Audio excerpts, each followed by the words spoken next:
Good morning, students.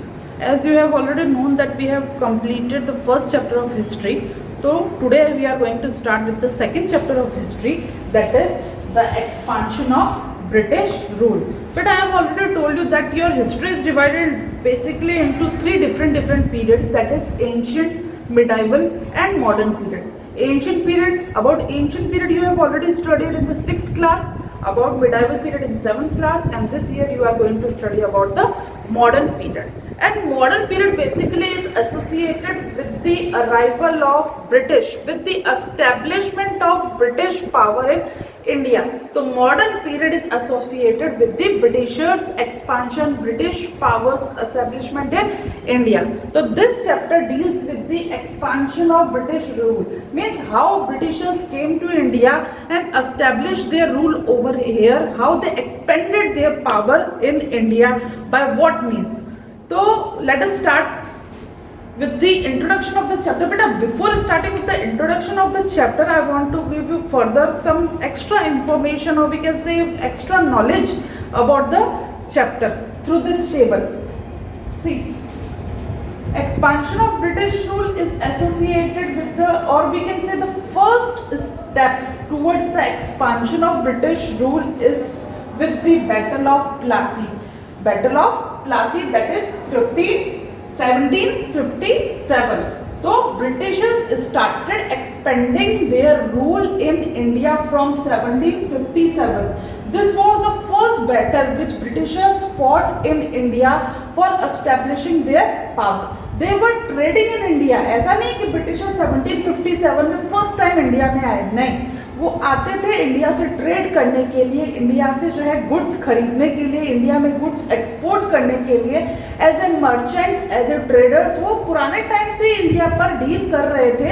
But ये वो period है जब ब्रिटिशर्स ने जब इंडिया पर रूल करने के लिए पहला जो स्टेप उठाया, अपनी पावर जो है एस्टेब्लिश करने के लिए, फर्स्ट जो उन्होंने स्टेप उठाया वो उठाया 1757 में और बैटल ऑफ प्लासी से. सेकेंड जो उन्होंने बैटल लड़ा, that is battle of Buxar in 1764. This was there second step for establishing, for expansion, for expanding of their power. Then they fought Anglo-Mysore War. और ये जो Anglo-Mysore War है ये 4 parts में हुआ था, 4 बार हुआ था. तो there are 4 Anglo-Mysore War. First Anglo-Mysore War in 1767 and 69. Second in 1780 and 89 till 84. And third in 1790 to 92. Fourth Anglo-Mysore War in 1794 and 99. Then उनके बाद उन्होंने लड़ा एंग्लो-मराठा वॉर. एंग्लो-मराठा वॉर भी 3 टाइम्स उन्होंने फॉट किया. फर्स्ट उन्होंने लड़ा 1775 से 82 में, फिर उन्होंने लड़ा 1803 से लेकर 1806 तक.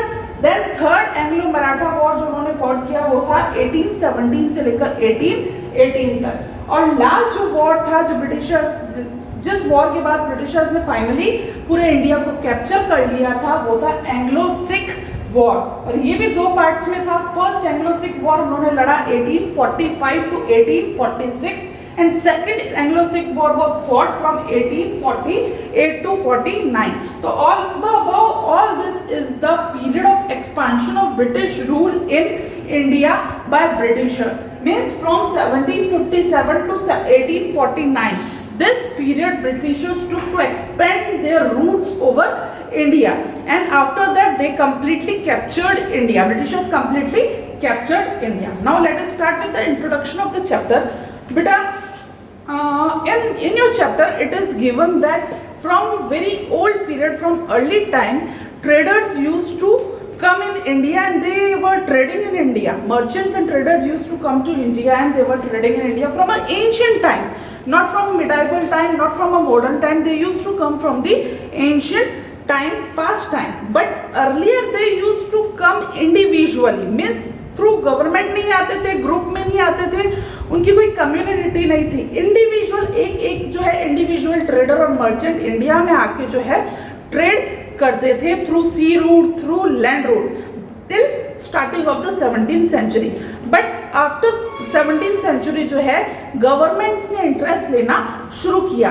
कंट्रीज के गवर्नमेंट को जो है इंडिया में प्रॉफिट दिखा, उनको लगा कि अगर हम भी जो है इंडिया में जाके ट्रेड करेंगे तो इससे गवर्नमेंट लेवल पे प्रॉफिट होगा। और slowly in 17th century different countries government started involving in trading with the India.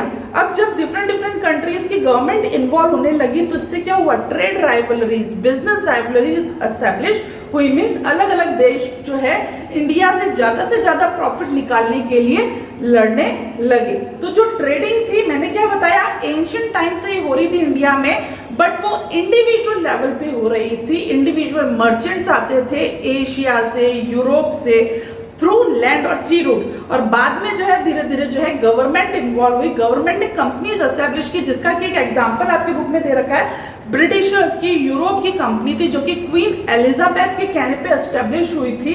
उस कंपनी को रिकॉग्निशन मिला था कि वो ब्रिटिश गवर्नमेंट के बिहाफ पर इंडिया में जाके जो है ट्रेड करे। तो वो कंपनी थी ईस्ट इंडिया कंपनी।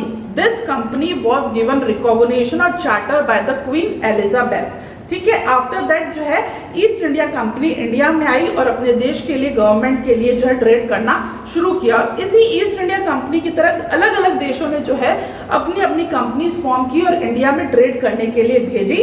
और जैसे ये अलग अलग कंपनीज फॉर्म हुई और इंडिया में ट्रेड करने आई तो यहाँ से शुरू हुई trade rivalries, business rivalries, trade Wars. मतलब आपस में लोग जो है अलग अलग कंपनीज जो है अलग अलग कंट्रीज की लड़ने लगी, क्योंकि हर कंपनी क्या चाहती थी कि इंडिया से ज्यादा प्रॉफिट निकाला जाए। तो आपकी बुक में जो फर्स्ट टॉपिक दे रखा है important trading companies in India, तो इसमें बेसिकली बेटा ये दे रखा है कि पुर्तगाल, हॉलैंड, इंग्लैंड, फ्रांस, डेनमार्क, इस तरह के बहुत सारी जो कंट्रीज थी उनकी कंपनीज जो है 17th सेंचुरी में इंडिया में ट्रेड करने के लिए आई। और हर देश क्या चाहता था, क्यों कि इंडिया में उस समय सिल्क, कॉटन, इंडिया का मुसलिन, इंडिया का हम कह सकते हैं स्पाइसेस और बहुत सारी चीज़ें जो है बहुत ज़्यादा फेमस थी, बहुत ज़्यादा क्वांटिटी में इंडिया में अवेलेबल थी और बहुत ज़्यादा चीप और लो रेट में इंडिया में अवेलेबल थी। तो हर देश क्या चाहता था, मैक्सिमम प्रॉफिट। तो अलग अलग कंट्रीज की जो हम कह सकते हैं कंपनीज इंडिया में आई और स्पेशली जो है उस समय सी रूट बहुत फेमस था।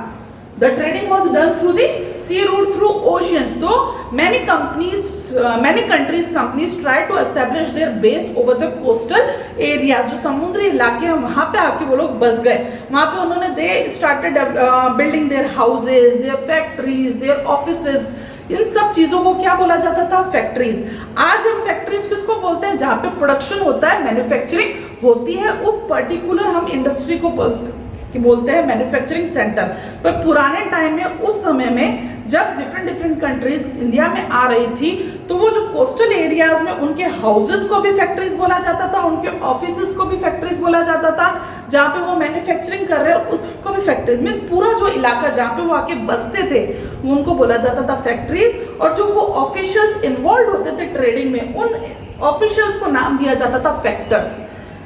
Areas where their houses, their companies, their factories, their offices were built was called as factories, and the person who deals in trading in import and exports of goods in India, that person is called as factors. तो इस point में आपका यही cover हो रहा है। Next point बेटा आपका trade rivalry among the European companies. मैंने ये बोला कि जब डिफरेंट कंपनीज आने लगी तो उनमें क्या एस्टेब्लिश हुई, ट्रेड राइवलरीज। क्यों एस्टेब्लिश हुई कि हर कंपनी, हर कंट्रीज की कंपनी क्या चाहती थी कि हम इंडिया से ज्यादा प्रॉफिट निकालें, ज्यादा से ज्यादा जो गुड्स है इंडिया का हम अपने देश में ले जाए।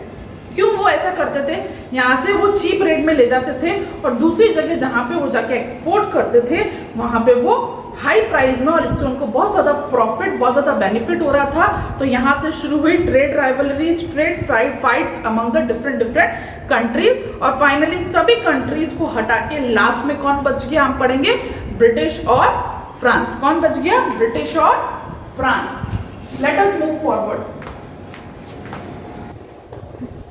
So finally बेटा only French and Britishers were left in India for trading or for importing exporting। और सारी कंट्रीज को वॉर के थ्रू लड़के जो है ब्रिटिशर्स ने और फ्रेंच ने जो है इंडिया से निकाल दिया। अब इंडिया में सिर्फ ब्रिटिशर्स और फ्रेंच जो है ट्रेड कर रहे थे। अब जो है फ्रेंच और ब्रिटिशर्स के बीच में जो है इंडिया में मोनोपोली एस्टेब्लिश, मोनोपोली मीन्स एकल अधिकार, हम कह सकते हैं कि सिर्फ एक ही कंट्री अब जो है इंडिया में रहकर ट्रेड करना चाहती थी, तो उन दोनों में फाइट होती है और उन दोनों की जो फाइट होती है उसको बोला जाता है कार्नेटिक वॉर्स।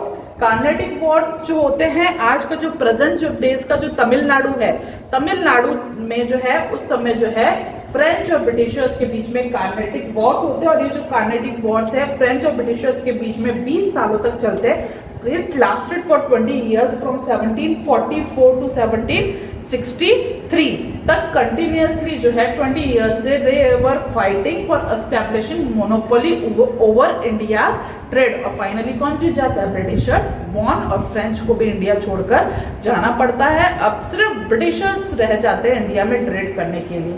अब जब सिर्फ ब्रिटिशर्स रह जाते हैं तो ब्रिटिशर्स अब क्या दिमाग लगाते हैं कि अब हमको सिर्फ ट्रेड नहीं करना है, इंडिया को कैप्चर करना है, इंडिया को अपने अंडर में लाना है। तो यहाँ से शुरू होता है the beginning of British expansion in India. Next page पे आपकी हेडिंग दे रखी है, इंपॉर्टेंट टॉपिक है the beginning of British expansion in India, कि अब जब है ट्रेड पूरा अपने अंडर में कर लिया, अब धीरे धीरे इंडिया की सारी जो टेरिटरीज है, जो मोनार्क है, उनको हराकर उनकी टेरिटरीज कैसे ब्रिटिशर्स लेते हैं। तो इंडिया का उस समय जो रिचेस्ट प्लेस थी, हम कह सकते हैं रिचेस्ट स्टेट वॉज बंगाल।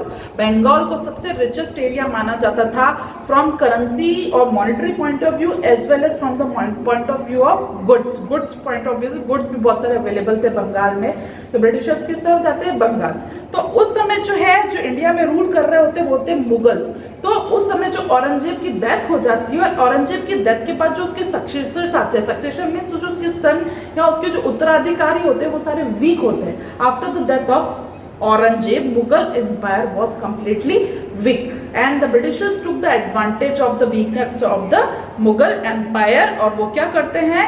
वो सबसे पहले तो जो है मुगल्स को एक जो है बोलते हैं रिक्वेस्ट भेजते हैं कि जो ब्रिटिशर्स जो ये ट्रेड पर, इंपोर्ट एक्सपोर्ट पर कस्टम ड्यूटीज पे कर रहे हैं उनमें उनको कुछ प्रिविलेजेस दिए जाए, उनको कुछ कंसेशन दिए जाए। तो सबसे पहले वो रिक्वेस्ट भेजते हैं। तो जो मैंने कहा कि औरंगजेब की डेथ के बाद उसके सक्सेसर से वो बहुत ज़्यादा वीक है, तो वो ब्रिटिशर्स की इस रिक्वेस्ट को एक्सेप्ट कर लेते हैं। अब ब्रिटिशर्स जो है इंडिया में ट्रेड करेंगे, इंपोर्ट करेंगे, एक्सपोर्ट करेंगे फ्रीली, उनसे कोई कस्टम ड्यूटी नहीं ली जाएगी। तो इस चीज़ का एडवांटेज कौन उठाते हैं? East India company. मैंने बताया आपको ब्रिटिशर्स इंडिया में कैसे ट्रेड कर रहे थे, ईस्ट इंडिया कंपनी के नाम पे ट्रेड कर रहे थे। तो ईस्ट इंडिया कंपनी के जो ऑफिशियल्स होते हैं ना इस चीज़ का फायदा उठाते हैं। वो कहते हैं कंपनी तो फ्री में ट्रेड कर रही है, अब हम अपना पर्सनल इंडिविजुअल, जो पहले टाइम में इंडिया में बिजनेस चलता था, एक अकेला इंसान जो इंडिविजुअली बिजनेस करता है, तो कंपनी के ऑफिशियल्स क्या करते हैं? पर्सनली जो है इंडिविजुअली डील करना शुरू करते हैं, इंपोर्ट और एक्सपोर्ट। क्यों? क्योंकि उनको लगता है कि कंपनी अगर कस्टम ड्यूटी नहीं पे करेगी तो हम भी जो है बिना कस्टम ड्यूटी पे किए फ्री में जो है प्रॉफिट अर्न कर लेते हैं। ठीक है, तो इस तरह से कंपनी भी फ्री कर रही है और इंडिविजुअल लेवल पे भी ब्रिटिशर्स ऑफिशियल्स जो है इंडिविजुअल भी प्रॉफिट अर्न कर रहे हैं। तो इससे धीरे धीरे क्या होता है, बंगाल में जो है मुगल्स को जो है बहुत ज़्यादा नुकसान होने लगता है। In the beginning of the 18th century जो है उनको रियलाइज होता है, जब उनको पता चलता है एक्चुअल में जो औरंगजेब के सक्सेसर है कौन है। उस समय बंगाल में कौन रूल कर रहा था? मुर्शीद कुली खान, सुजाउद्दीन और अलीवर्दी खान, ये 3 नवाब थे उस समय बंगाल में जो रूल कर रहे थे after the death of the Aurangzeb. जब इनको पता चलता है, रियलाइज होता है कि इस तरीके से जो है छुप छुप के इंडिविजुअल ट्रेड बिना कस्टम ड्यूटी के चल रहा है, तो वो ब्रिटिशर्स को जो है स्पेशली अलीवर्दी खान जो है 2 कंडीशन रखता है ब्रिटिशर्स के आगे कि ये जो इस तरीके से इंडिविजुअल लेवल पे ट्रेड चल रहा है बिना कस्टम ड्यूटी पे, इसको स्टॉप किया जाए। प्लस जो है मैंने बताया कि औरंगजेब के बाद जो उसके सक्सेसर्स थे वो वीक हो गए थे, तो इसका फायदा ब्रिटिशर्स क्या उठा रहे थे? एक तो फ्री ट्रेड कर रहे थे, दूसरी तरफ छुप छुप के जो है अलग अलग एरियाज जो है बंगाल उनको फोर्टिफाई करते जा रहे, अपने कब्जे में, अपने अंडर में करते जा रहे हैं। तो जब अलीवर्दी खान को पता चलता है कि इस तरीके से ब्रिटिश फोर्टिफिकेशन भी कर रहा है, at the same time British के जो ऑफिशियल्स है, कंपनी के ऑफिशियल्स, वो बिना प्रॉफिट पे किए, बिना कस्टम ड्यूटी पे किए जो है डील कर रहे हैं, तो ये वार्न करते हैं कंपनी के ऑफिशियल्स को, ब्रिटिशर्स को, कि ये 2 कंडीशन है तभी जो है बंगाल जो है कंपनी के साथ ट्रेड करेगा, अदरवाइज बंगाल जो है कंपनी के साथ या ब्रिटिशर्स के साथ ट्रेड करना, ट्रेड रिलेशन बिल्कुल खत्म कर देगा। एक तो जो भी उन्होंने फोर्टिफिकेशन उनका चल रहा है, सीक्रेट जो वो कब्जा करते जा रहे हैं उसको स्टॉप करें, और दूसरा जो कंपनी के ऑफिशियल्स छुप छुप के जो है बिना कस्टम ड्यूटीज के ट्रेड कर रहे हैं उसको स्टॉप करें। तो कंपनी के सामने जब अलीवर्दी खान ये दो कंडीशंस रखते हैं तो वो उनको मानने से मना कर देते हैं। ब्रिटिशर्स क्यों मना करते हैं? क्योंकि उस समय तो वो बहुत स्ट्रांग हो चुके हैं। क्यों? क्योंकि उन्होंने क्या किया था, इंडियन मार्केट से हॉलैंड को, पुर्तगाल को, डच को, डेंस को, सबको यहाँ से लड़कर भगाया था। इवन जो फ्रेंच एक बड़ी आर्मी थी उसको भी इंडिया से उन्होंने खत्म कर दिया था। तो उनको कहीं ना कहीं अपने ऊपर सेल्फ कॉन्फिडेंस हो गया था कि हमारी आर्मी बहुत ज़्यादा स्ट्रांग है और हम चाहें तो इंडिया के जो मोनार्क है उनको भी फाइट करके हरा सकते हैं। तो वो ये दो कंडीशन मानने से मना कर देते हैं अलीवर्दी खान के और अपना फोर्टिफिकेशन जो है वो जारी रखते हैं। और ऐसे में फिर जो बाद में है, जो इन तीनों के बाद जो रूल करने आते हैं, दैट इज सिराजुद्दौला इन 1756। और जब कंपनी अपना फोर्टिफिकेशन खत्म नहीं करते हैं तो सिराजुद्दौला जो है वार्न करते हैं कंपनी को। और जब कंपनी नहीं मानती, कंपनी मीन्स ब्रिटिशर्स नहीं मानते हैं, तो जो कलकत्ता में जो फैक्ट्रीज थी, फैक्ट्रीज मैंने कहा क्या बताया आपको कि ऐसे एरिया जहाँ पे अलग अलग देश के जो ऑफिशियल्स हैं अपना सारा जो सेटअप करते हैं, हाउसेस बनाते हैं, बिल्डिंग्स बनाते हैं, ऑफिसेस बनाते हैं, उस पूरे एरियाज को सेटअप को कहा जाता है फैक्ट्रीज। तो जो कलकत्ता में जो फैक्ट्रीज है ब्रिटिशर्स की, वहां पे सिराजुद्दौला अपनी आर्मी के साथ अटैक कर देते हैं। और अब ब्रिटिशर्स को लगता है कि कुछ ना कुछ करके हमको बंगाल में जो है अपना पूरा जो है रूल एस्टेब्लिश करना है, उसके लिए हमको सिराजुद्दौला को हराना है। तो बेटा जो मैंने अर्लियर चैप्टर स्टार्ट करते हुए इंट्रोडक्शन में आपको बताया कि जो फर्स्ट बैटल था इंडिया में, जो फर्स्ट स्टेप था इंडिया में ब्रिटिशर्स ने जहां से अपना एक्सपांशन स्टार्ट किया, वो था बैटल ऑफ प्लासे। तो ये बैटल ऑफ प्लासे होता है सिराजुद्दौला और ब्रिटिशर्स के बीच में इन 1757। ठीक है। अब इस बैटल में जो सिराजुद्दौला थे बंगाल के नवाब 1757 में, उनके जो कमांडर इन चीफ है मीर जाफर, उनको इस वॉर में हेल्प करने से मना कर देते हैं। और जो नवाब की पूरी आर्मी है, जो सिराजुद्दौला की पूरी आर्मी है, वो किसका ऑर्डर फॉलो करती है? मीर जाफर के अंडर में। तो जब मीर जाफर ये हेल्प करने से मना कर देते हैं, प्लस जो है यहाँ पे आपके बुक में दे रखा है कि उनके एक बैंकर होते हैं जो सिराजुद्दौला को हेल्प कर रहे हैं, दैट इज जगत सेठ, वो भी इस वॉर में उनको मॉनिटरीली हेल्प करने से मना कर देते हैं। तो ना कमांडर इन चीफ हेल्प कर रहा है, ना बैंकर हेल्प कर रहा है, ना आर्मी बात सुन रही है। फाइनली सिराजुद्दौला बैटल ऑफ प्लासे में ब्रिटिशर से हार जाते हैं, उनको कैप्चर किया जाता है, इम्प्रिजन किया जाता है, फाइनली उनको मार दिया जाता है। तो this was the first step जहां से ब्रिटिशर्स जो है धीरे धीरे इंडिया में अपने पैर जमाना शुरू करते हैं। This was the first success of britisher. First time जो है यहाँ के नवाब को, सिराजुद्दौला को ब्रिटिशर्स हरा के बंगाल में पूरी तरह से अपना राज्य स्थापित कर देते हैं। अब जो नेक्स्ट हेडिंग दे रखी है आपके बुक में दे रखी है, that is outcomes of the battle of Plassey. Battle of Plassey का आउटकम क्या आता है, that let's discuss.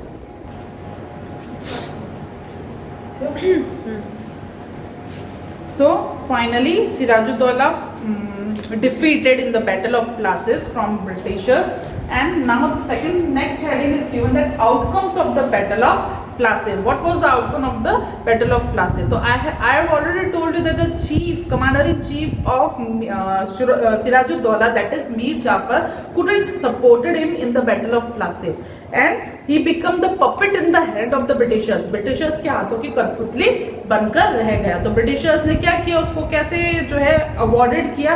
Britishers make him nawab of Bengal after the death of Sirajuddaulah. तो this was the one of the outcome of battle of Plassey. Battle of Plassey का outcome क्या था कि जो मीर जाफर थे commander in chief under Sirajuddaulah, now become the nawab of Bengal and become the puppet in the hand of the Britishers. Britishers जैसा कहेंगे वैसा वो करेंगे। तो ब्रिटिशर्स के लिए एक तरीके से मीर जाफर क्या था, गोल्डन सेट की तरह था, सोने की बोरी की तरह था। जब उनको पैसों की जरूरत पड़ती थी, they asked him for money, और उसको ब्रिटिशर्स को पैसे देने ही पड़ते थे। और स्लोली स्लोली जो है बंगाल की ट्रेजरी खत्म होती जा रही थी। और अब मीर जाफर ने जो है ब्रिटिशर्स को सपोर्ट करने से मना कर दिया। और जैसे ही मीर जाफर ने ब्रिटिशर्स को सपोर्ट करने से मना कर दिया, उसको बंगाल के नवाब पोस्ट से जो है ब्रिटिशर्स ने हटा दिया। और अब जो है बंगाल के नवाब बन गए मीर काजिम।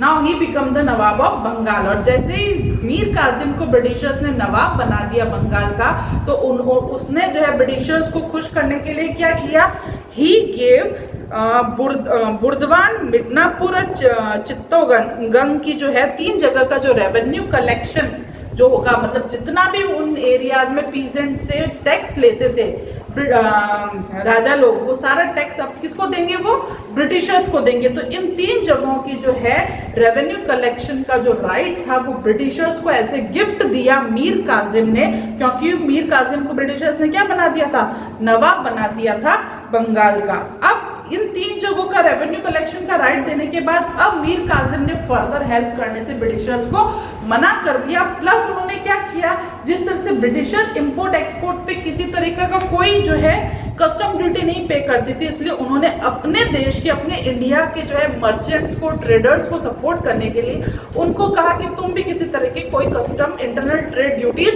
मत पे करो।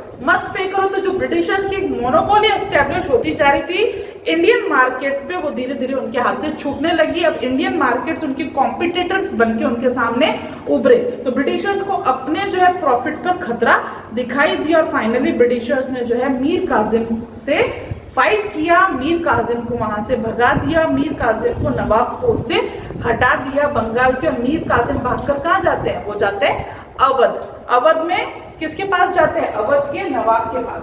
तो अब क्या होगा, बैटल ऑफ बक्सर। जो सेकंड स्टेप मैंने बताया, expansion of British power. First step में मैंने बताया था battle of Plassey between Britishers and Sirajuddaulah. उनके बाद बने मीर जाफर, नवाब ऑफ बंगाल। मीर जाफर ने सपोर्ट करने से मना कर दिया तो बने मीर काजिम। अब मीर काजिम ने भी ब्रिटिशर्स को फर्दर सपोर्ट करने से मना कर दिया, तो उनके बीच में फाइट हुई और वो भाग के चले गए अवध। अब अवध में क्या होगा, बैटल ऑफ बक्सर इन 1764। अब सिर्फ मीर काजिम और ब्रिटिशर्स के बीच में नहीं होगा, जो मीर काजिम है वो भाग के गए हैं अवध में, और अवध के नवाब है उस समय सुजाउद्दौला, जो कि नवाब है अवध के, और दूसरे मुगल एम्पायर में उस समय रूल कर रहे थे शाह आलम सेकंड। तो ये तीनों मिलकर जो है बक्सर में उन्होंने फाइट किया ब्रिटिशर्स के साथ। इस बैटल को बोला गया battle of Buxar. Battle between Britishers on one side and Mir Kazim, Sujaud-Dawla, Nawab of Awadh, and Shah Alam II, Emperor of Mughal Army. These three on other side, and finally ये तीनों हार जाते हैं, Britishers वापस जीत जाते हैं। और यहाँ का रिजल्ट क्या होता है, यहाँ पे ये प्रूफ हो जाता है कि इंडिया की जो आर्मीज है वो वीक है और इजीली ब्रिटिशर्स जो है अपनी आर्मी से हरा सकते हैं।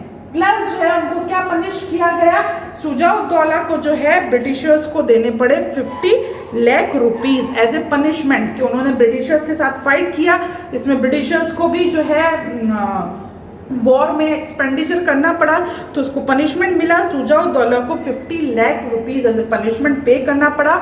दूसरी तरफ जो है शाह आलम सेकंड, जो कि मुगल एम्परर थे, जो बंगाल से रूल कर रहे थे, उनकी दीवानी जो है छीन ली गई, उनका पावर पूरा छीन लिया गया और मीर काजिम को भी वहां से हटा दिया गया। मीर काजिम कहाँ रूल कर रहा था, जो है मीर जाफर की तरफ जगह रूल कर रहा था, तो उसको भी हटाकर जो है मीर जाफर को वापस से, जो पहले मीर जाफर था ना, उसको वापस जो है ना, वो वापस जो है ब्रिटिशर्स से हाथ मिला लेता है और मीर काजिम की जगह वापस से मीर जाफर को नवाब बना दिया जाता है बंगाल। इस तरह से अवध और बंगाल और मुगल एम्परर का सारा जो कंट्रोल है वो ब्रिटिशर्स के हाथ में चला जाता है। अवध का, बंगाल का और मुगल एम्परर की सारी पावर जो है वो चली जाती है ब्रिटिशर्स के हाथ में, और वो टोटली फाइनेंशियली डिपेंडेंट हो जाते हैं ब्रिटिशर्स के ऊपर। अब उनके कोई भी खर्चे होते हैं वो ब्रिटिशर्स से पूछ के करने पड़ते हैं, क्योंकि इन तीनों एरिया का फाइनेंशियल कंट्रोल कहाँ चला गया, ब्रिटिशर्स के पास चला गया। तो this was the success of the Britishers, second step of success of the Britishers, जहां से ब्रिटिशर्स ने जो है एक्सपांड किया after battle of Plassey. This was the battle of Buxar. Now British control over Bengal. अब जीतने के बाद ब्रिटिशर्स ने कैसे कंट्रोल किया बंगाल के ऊपर, ये मैं आपको बता रही हूँ। So after the victory of battle of Plassey and battle of Buxar, Britishers become the strong army. They are quite confident के they can easily जो है harm the Indian monarch, they can easily win from the Indian monarch's army। और specially I have told you the richest province was the Bengal. तो बंगाल का total control किसके पास चला गया, Britishers के पास कंट्रोल चला गया। मीन्स पूरी आर्मी जो है बंगाल की वो किसके अंडर में आ गई, ब्रिटिशर्स के अंडर में आ गई, प्लस जो रेवेन्यू कलेक्शन था, पूरा जो मॉनेटरी कमांड था, वो भी ब्रिटिशर्स ने अपने हाथ में ले लिया। अब जितना भी वहां से रेवेन्यू, जितना भी कर वसूलते थे लोगों से, वो सारा किसके पास जा रहा है? ब्रिटिशर्स के पास। अब ब्रिटिशर्स क्या कर रहे हैं? Britishers establish dual government, double system government in Bengal. Dual government में क्या होगा? ब्रिटिशर्स भी रूल करेंगे और जो राजा है, मोनार्क है, उसको भी एज ए पपेट दिखाने के लिए किसको रखा था बंगाल में वापस? मीर कासिम की जगह वापस से कौन आ गया था? मीर जाफर। तो ड्यूल गवर्नमेंट आ गई। सारा पैसा जो है प्रोविंस का कौन लेगा? ब्रिटिशर्स। उन सारे पैसों में से सिर्फ कुछ हिस्सा जो है ब्रिटिशर्स नवाब को देता था। क्यों देता था? ताकि वो राज्य को चला सके। अब राज्य के खर्चे इतने सारे और उसको प्रॉफिट नवाब को इतना सा मिल रहा है, इससे जो है कंट्री के जो लोग थे उनको बहुत ज्यादा सफर करने पड़ा। और ऐसे में 1770s में बंगाल में क्या आ जाता है? फेमाइन आ जाता है, भुखमरी फैल जाती है, क्रॉप लॉस हो जाता है, तो लोगों की हालत और ज्यादा खराब हो जाती है। और फाइनली 1772 में आप देखेंगे जो ये ड्यूल सिस्टम था, ये भी जो है ब्रिटिशर्स खत्म कर देते हैं और पूरा पावर अपने हाथ में ले लेते हैं। अब वहां के नवाब को हटा के अपने खुद के गवर्नर जनरल वॉरेन हेस्टिंग को वहां का जो है पूरा पावर बंगाल का हाथ में चला जाता है। ब्रिटिशर्स का ड्यूल गवर्नमेंट सिस्टम खत्म हो जाता है। तो इस पार्ट तक आप यही पढ़ेंगे। नेक्स्ट जो अपना टॉपिक है that is growth of British influence. अब फर्स्ट बैटल ऑफ प्लासी हो गया, सेकंड अपन ने बैटल ऑफ बक्सर पढ़ लिया। उसके बाद धीरे धीरे ब्रिटिशर्स इन दोनों के बाद कैसे जो है फर्दर आगे बढ़ते हैं, कैसे जो है अदर टेरिटरीज को कैप्चर करने की कोशिश करते हैं। तो इसमें अपन पढ़ेंगे कि ब्रिटिशर्स जो है अब जो है दो पावर थी इंडिया में, दैट इज मैसूर और मराठास। ये जो है बहुत पावरफुल एम्पायर है, तो ब्रिटिशर्स इनकी तरफ टर्न होते हैं कि अब उन्होंने मुगल्स को हरा दिया, बंगाल के नवाब्स को हरा दिया टोटली। अब उनको किसको हराना है? उनको जाना है मैसूर की तरफ और मराठास की तरफ। तो first they move to the Mysore, और मैसूर में कौन है? हैदर अली और उनके बेटे टीपू सुल्तान, जो कि ब्रिटिशर्स के टोटली अपोज। और मैक्सिमम जो हमारे स्पाइसेस, मसाले जो इंडिया के फेमस थे, वो कहाँ पाए जाते थे? मैसूर में पाए जाते थे। और मैसूर जो है ब्रिटिशर्स के साथ ट्रेड करने से मना कर देता है। हैदर अली और उनके बेटे टीपू सुल्तान जो टोटली ब्रिटिशर्स को अपोज करते हैं। प्लस क्या था कि वो जो मैसूर के जो नवाब्स थे, हैदर अली और टीपू सुल्तान, वो कहीं ना कहीं फ्रेंच के फेवर में थे। बेटा फ्रेंच को क्या किया था ब्रिटिशर्स ने? इंडिया से निकाल दिया था और वो फ्रेंच के फेवर में थे। तो ये भी एक कारण था कि वो ब्रिटिशर्स के साथ ट्रेड नहीं करना चाहते थे। And there was a war between Mysore means Hyder Ali, Tipu Sultan on one side and Britishers other side. That war was called as Anglo Mysore war. First मैंने पार्ट में आपको बता ही दिया है कि there was a 4 Anglo Mysore war. Tipu Sultan, Hyder Ali और ब्रिटिशर्स के बीच में 4 बार वॉर होते हैं बिटवीन 1766 टू बिटवीन 1799। और फाइनली टीपू सुल्तान हार जाते हैं। ही died at its capital in Srirangapatnam. Now, after capturing Mysore, Britishers turned to Marathas, and there was 3 Anglo-Maratha war at that time. At Marathas, Peshwa was ruling. अब मराठा की army already जो है एक battle कहीं और से लड़के आ रही है, बैटल ऑफ पानीपत, तो वहां से उनकी आर्मी ऑलरेडी वीक हो चुकी है। And further there was Anglo Maratha wars between Marathas and Britishers. 3 Anglo Marathas war there from 1817 to 1890 and finally Britishers also जो है defeated Marathas and completely capture India. और धीरे धीरे यहाँ से ब्रिटिशर्स ने जो है इंडिया को कैप्चर किया।